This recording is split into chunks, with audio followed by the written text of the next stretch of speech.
لبيك يا رب الأمم قد لفنا ثوب الندم بالدمع كم فاض الحرم نشكو الخطايا واللمم لا يشتكى إلا إليك. لبيك واغفر للذنوب لبيك ها إني أتوب أصلحني من كل العيوب واغمر فؤادي بالطيوب. اعوذ باللہ من الشیطان الرجیم بسم اللہ الرحمن الرحیم الحمد للہ رب العالمین والصلاة والسلام علی حبیب قلوبنا وطبیب نفوسنا وشفیع ذنوبنا افضل الاولین واشرف الاخرین العبد المعیت الرسول المسدد المحمود الاحمد ابی القاسم محمد اللہم صل علی محمد وآل محمد وعجل فرجهم واہل بیتہ الطیبین الطاہرین المعصومین المظلومین الغر المیامین الذین اذهب اللہ عنہم الرجس وطہرهم تطہیرا اللہم صل علی محمد وآل محمد وعجل فرجهم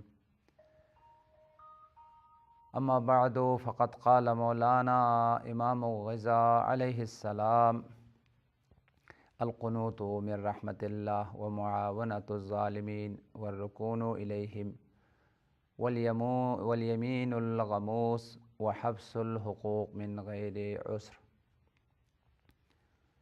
مومنین کرام، گناہان کبیرہ کی فہرست اور ان کے عواقب اور انجام اور ان کے برے آثار و نتائج کو بیان کرتے ہوئے متعدد گناہوں کی فہرست قرآن پاک کی آیات اور معصومین کے ارشادات کی روشنی میں آپ کی خدمت میں بیان کیے گئے۔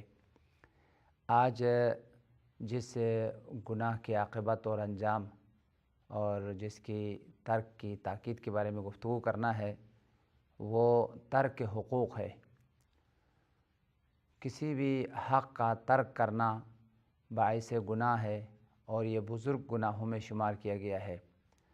ہمارے گردن پر مختلف حقوق ہیں جن کا ادا کرنا ہمارے لیے لازم اور ضروری ہے، اور شریعت کے نقطۂ نگاہ سے دین کی تعلیمات میں ان حقوق کی بڑی اہمیت اور بہت زیادہ ان کی ادائیگی کی تاکید کی گئی ہے۔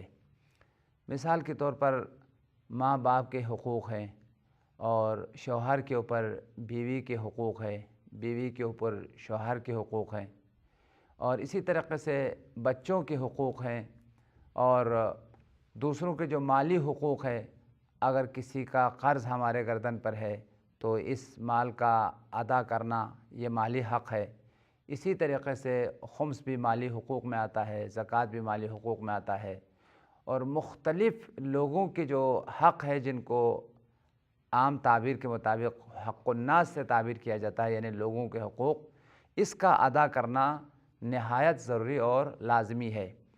اگر ہم نے کسی کے حق کو ادا نہیں کیا ہے، مثلا ماں باپ کا حق ادا نہیں کیا ہے، یا شوہر نے بیوی کے حقوق ادا نہیں کیے ہیں، یا والدین نے اپنے بچوں کے حقوق جو ہے وہ ادا نہیں کیے ہیں، یا بچوں نے ماں باپ کے حقوق کو ادا نہیں کیا ہے، تو اس صورت میں بہت بڑا عذاب ہے، بہت بڑا عقاب ہے، اور قیامت کے دن وہ جنہوں نے حقوق کو ادا نہیں کیا ہے ان کے لیے بہت عظیم عقاب اور سزا ہے، اور قیامت کے دن بارگاہ الہی میں انہیں پکارا جائے گا جنہوں نے لوگوں کے حقوق کو کھائے ہیں، لوگوں کے حقوق کو غصب کیے ہیں، ان کی بہت بری عاقبت اور بہت برا جو ہے وہ انجام ہوگا۔ لہٰذا خوشبخت اور خوش نصیب انسان وہ ہے جب دنیا سے جا رہا ہو تو کسی کا حق اس کی گردن پہ نہ ہو، نہ ماں باپ کا حق اس کی گردن پر ہے، نہ بچوں کا حق اس کی گردن پر ہے، نہ بیوی کے حق اس کی گردن پر ہے، نہ ہمسائے کا حق اس کی گردن پر نہیں، کسی کے حق کو اس نے نہیں مارا ہے، کسی کا حق اس نے نہیں کھایا ہے، اور کوئی ایسا حق نہیں ہے جو اس کی گردن پر واجب الادا ہو۔ اس طریقے سے اگر وہ دنیا میں چلا جائے تو اس کے لیے عظیم مقامات ہے، درجات ہے، اور یہ خوشبخت اور خوش نصیب انسان ہے۔ کسی ایک شخص نے حضرت امام رضا سے سوال کیا کہ گناہان کبیرہ کیا ہے، تو مولا نے گناہان کبیرہ کی مختصر ایک فہرست بیان کرتے ہوئے فرمایا کہ گناہان کبیرہ میں سے ایک عظیم گناہ لوگوں کے حقوق کا ادا نہ کرنا ہے، لوگوں کے حقوق کی ادائیگی کے سلسلے میں لاپرواہی کرنا ہے۔ اس روایت کو تحف العقول میں ذکر کیا گیا ہے۔ تحف العقول کی صفحہ نمبر 423 پر یہ روایت موجود ہے۔ جب سائل نے امام رضا سے گناہوں کی فہرست کے بارے میں، تفصیل کے بارے میں سوال کیا تو مولانا نے فرمایا القنوط من رحمت اللہ، خدا کی رحمت سے مایوس ہونا یہ گناہ کبیرہ ہے۔ مومن کو کبھی بھی خدا کی رحمت سے مایوس نہیں ہونا چاہیے، اور یہ قرآن پاک کی صریح دستور ہے، لا تقنطوا من رحمت اللہ ان اللہ یغفر الذنوب جميعا۔ کسی بھی وقت خدا کی رحمت سے مایوس مت ہو جاؤ، اور وہ لوگ جو گناہ گار ہیں، خطا کار ہیں، اپنی گناہوں کی وجہ سے کبھی خدا کی مغفرت سے نا امید نہ ہو جائیں۔ خدا سارے گناہوں کو بخشتا ہے، اس شرط کے ساتھ توبہ کرے اور استغفار کرے۔ لہٰذا مایوسی، چاہے خدا کی رحمت سے مایوس ہو، خدا کی مغفرت سے مایوس ہو، یا جیسے بیمار لوگ ہیں اپنی شفا سے مایوس ہو، تو یہ گناہ ہے، اور خدا کی رحمت سے کبھی مایوس نہیں ہونا چاہیے۔ فرمایا القنوط من رحمت اللہ، سب سے پہلا گناہ جو ہے وہ خدا کی رحمت سے مایوس ہونا، یہ گناہان کبیرہ میں سے ہے۔ وَمُعَاوَنَةُ الظَّالِمِينَ وَالرُّكُونُ إِلَيْهِمْ، ظالم لوگوں کے تعاون کرنا، ان کی مدد کرنا، اور ان کے اوپر اعتماد کرنا، اور ان کے ساتھ دینا، یہ گناہان کبیرہ میں سے ہے۔ خود ظلم بھی گناہ کبیرہ ہے، جس کی تفصیل آپ کی خدمت میں بیان کر چکا ہوں، اور ظلم کے ساتھ ساتھ ظالمین کے ساتھ نصرت کرنا، حمایت کرنا، ہمدردی کرنا، بلکہ ان کے کاموں پر خوش ہونا بھی گناہان کبیرہ میں شمار کیا گیا ہے۔ مزید گناہوں کی تفصیل کو بیان کرتے فرمایا والیمین الغموس، جھوٹی قسمیں کھانا بزرگ گناہان کبیرہ میں سے ہے۔ جھوٹی قسم کھا کے کسی کو حق دلانا یہ بزرگ گناہان کبیرہ میں آیا ہے۔ وحبس الحقوق من غیر عسر، اور کسی کے حق کو ادا نہیں کرنا بغیر کسی مجبوری کے، بغیر کسی عذر کے۔ والکبر والکفر والاسراف والتبذیر، مزید گناہوں کی فہرست بیان کرتے فرمایا تکبر کرنا، غرور کرنا، اور کفر اور شرک یہ بزرگ گناہان کبیرہ میں سے ہے۔ اسراف اور فضول خرچی، خدا کی نعمتوں میں اسراف کرنا اور حد سے زیادہ تجاوز کرنا، یہ بھی گناہان کبیرہ میں سے ہے۔ والخیانت، اور کسی کو دھوکہ دینا، کسی کے ساتھ خیانت اور فراڈ کرنا، یہ بھی گناہان کبیرہ میں سے ہے۔ وکتمان الشہادت، گواہی کو چھپانا، گواہی کو ادا نہ کرنا۔ ضرورت کے وقت جو گواہ ہے اس کو جب گواہی کے لیے طلب کیا گیا تو وہ اگر گواہی کو چھپائے، اور اس کی وجہ سے جو حقدار ہے اس کا حق اگر چھینا جائے، حق اگر غصب ہو جائے، تو یہ بزرگ گناہوں میں شمار کیا گیا ہے۔ والملاہی التی تصد عن ذکر اللہ، وہ لہو و لعب جس کی وجہ سے انسان خدا کی یاد سے غافل ہو جائے، ذکر خدا سے انسان دور ہو جائے۔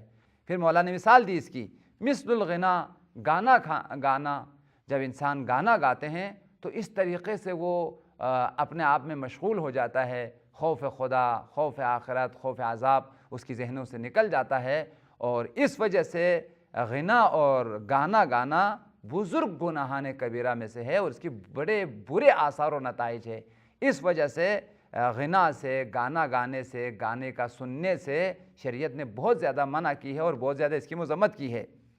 وضرب الاوتار، ڈھول بجانا اور اس قسم کی کھیل جس سے ہم خدا کی یاد سے غافل ہو جائے، خوف خدا سے غافل ہو جائے، اس قسم کے کھیل کود اور یہ اس قسم کے جو ڈھول بجانا ہے وہ بھی گناہان کبیرہ میں مولا نے شمار کیا ہے۔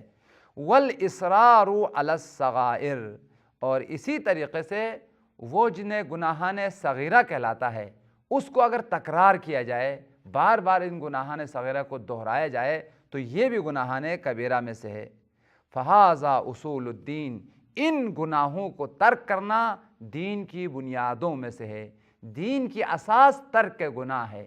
جیسے پیغمبر کے فرمان میں بھی آیا ہے اصل الدین الورع، دین کی اساس اور بنیاد تقوی اختیار کرنا ہے اور گناہوں کو ترک کرنا ہے اور خدا کے خوف کو سامنے رکھتے ہوئے واجبات کو بجا لانا اور گناہوں کو ترک کرنا، یہ دین کی اساس ہے، دین کی بنیاد ہے۔ اس وجہ سے امام رضا نے بھی فرمایا ھذا اصول الدین، ان گناہوں کا ترک کرنا اور ان سے اپنے آپ کو بچانا یہ دین کی بنیاد اور اساسی احکام میں سے ہے۔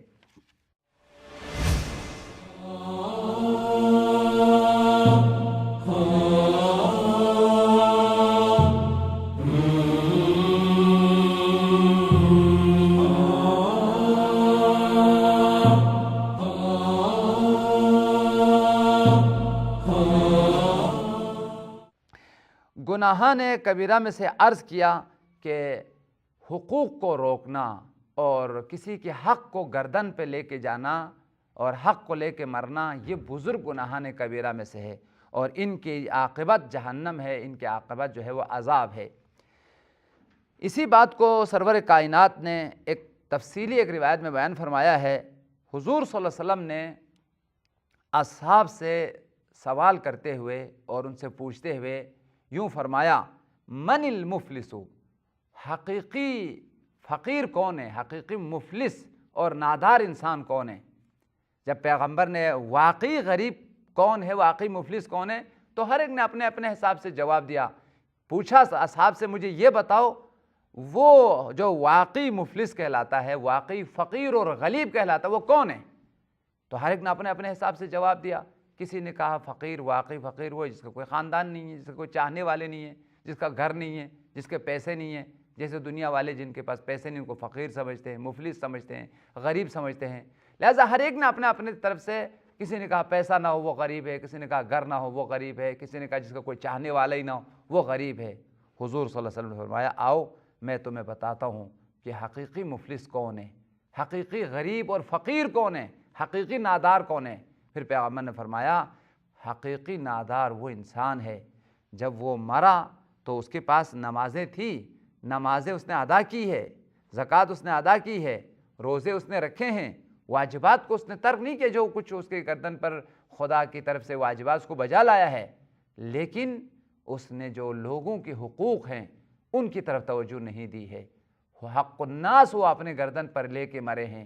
پھر قیامت کے دن بارگاہ الہی میں جب وہ کھڑا ہوا تو اللہ تعالیٰ نے منادی حق نے ندا دی اگر کسی کا حق اس کی گردن پر ہو تو آؤ میں آج ہر انسان کو اس کا حق دے رہا ہوں، آج عدالت کی دن ہے اور آج ہر جس کا حق مارا گیا اس کو ہم حق دیں گے۔ آج عدالت گاہ الہی میں تمام بشریت جو ہے وہ کھڑے ہیں، لہٰذا اس شخص کو بارگاہ الہی میں لایا جاتا ہے اور پکارا جاتا ہے آؤ اس کی اگر گردن پر کسی کا حق ہو تو میں اس کا حق ادا کرنے کے لیے تیار ہوں۔ اتنے میں کچھ لوگ سامنے آئے، کہا کہ اس نے ہمارا خمس کھایا ہے اور یہ ہمارے حق کو جو ہے نا ادا نہیں کیا ہے، کسی نے کہا اس نے ہمارے اوپر مارا ہے، اور کسی نے کہا اس نے جو ہے وہ میرے اوپر ظلم کیا ہے۔ مختلف لوگ آئے اس سے حقوق کا مطالبہ کرتے ہوئے، اس نے ہمارا حق ادا نہیں کیا، کسی نے کہا ہمارا مال ادا نہیں کیا ہے، کسی نے کہا ہمارے پہ اس نے ظلم کیا ہے، کسی نے کہا اس نے ہماری غیبت کی ہے۔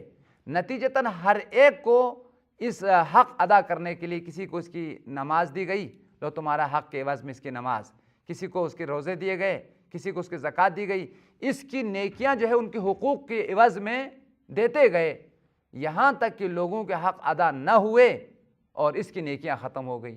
پھر لوگوں نے کہا پروردگار ہمارے حق تو رہ گئے اس کی گردن پر، ہمارے حقوق ادا نہیں ہوئے۔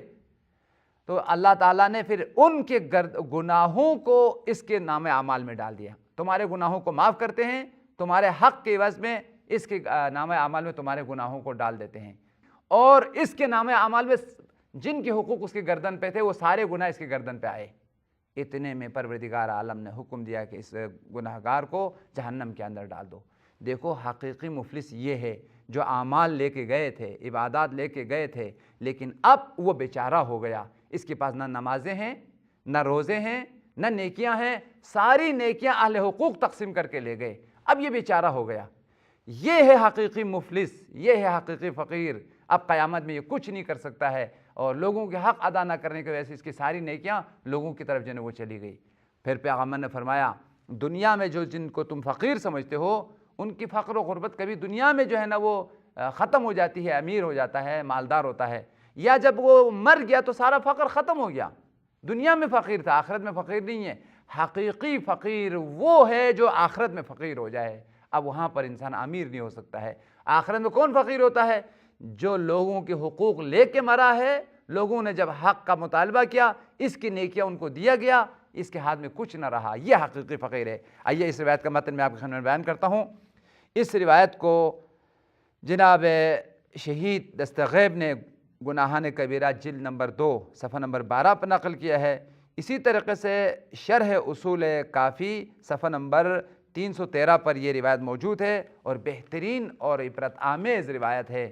حقوق کو ادا کرنے کی توجہ کیجیے، کسی کا حق اپنے گردن پر نہ رکھیے، اور اگر آپ سعادت چاہتے ہیں، خوشبختی چاہتے ہیں، لوگوں کا حق ادا کر کے دنیا سے چاہیے. تو آئیے میں اس روایت کا متن آپ کے سامنے بیان کرتا ہوں. قال النبی صلی اللہ علیہ وآلہ وسلم لاصحابہ اتدرون من المفلس. سرور کائنات نے اپنے اصحاب سے خطاب کرتے ہوئے فرمایا، کیا تم لوگوں کو معلوم ہے واقعی مفلس کون ہے، حقیقی فقیر کون ہے؟ قالوا المفلس فینا من لا درہم لہ ولا متاع لہ. مفلس ہم کئی لوگوں کو مفلس کہتے ہیں جس کے پاس پیسہ نہ ہو، درہم نہ ہو، دینار نہ ہو اور گھر نہ ہو، اس کو ہم مفلس کہتے ہیں. فقال ان المفلس من امتی، میری امت میں سے جو حقیقی فقیر اور مفلس انسان ہے، نادار انسان ہے، وہ شخص ہے من یاتی یوم القیامت بصلاۃ وصیام وزکوٰۃ. وہ قیامت کے دن نماز لے کے آیا، روزہ لے کے آیا، زکوٰۃ لے کے آیا اور بہت ساری عبادات لے کے آئے ہیں، لیکن ویاتی قد شتم ھذا، کسی کو تو اس نے گالی دی ہے، واکل مال ھذا، اور کسی کا مال اس نے جو ہے وہ کھا لیا ہے، وسفک دم ھذا، اور کسی کا خون بہایا ہے، وضرب ھذا، کسی کو اس نے مارا ہے اور وہ مارنے کا جو حق اس کے گردن پر ہے. نتیجتاً بہت سارے لوگوں کے حقوق لے کے دنیا سے چلے گئے ہیں. فَيُعْطَى هَذَا مِنْ حَسَنَاتِهِ وَهَذَا مِنْ حَسَنَاتِهِ. کسی کو نماز دی جاتی ہے، کسی کو روزہ دیا جاتا ہے، کسی کو زکوٰۃ دی جاتی ہے، اس کی نیکیاں ان لوگوں میں تقسیم ہو جاتی ہے، ان حق کے عوض میں، ان حق کے صلے میں ان کی نیکیاں ان کو دی گئی.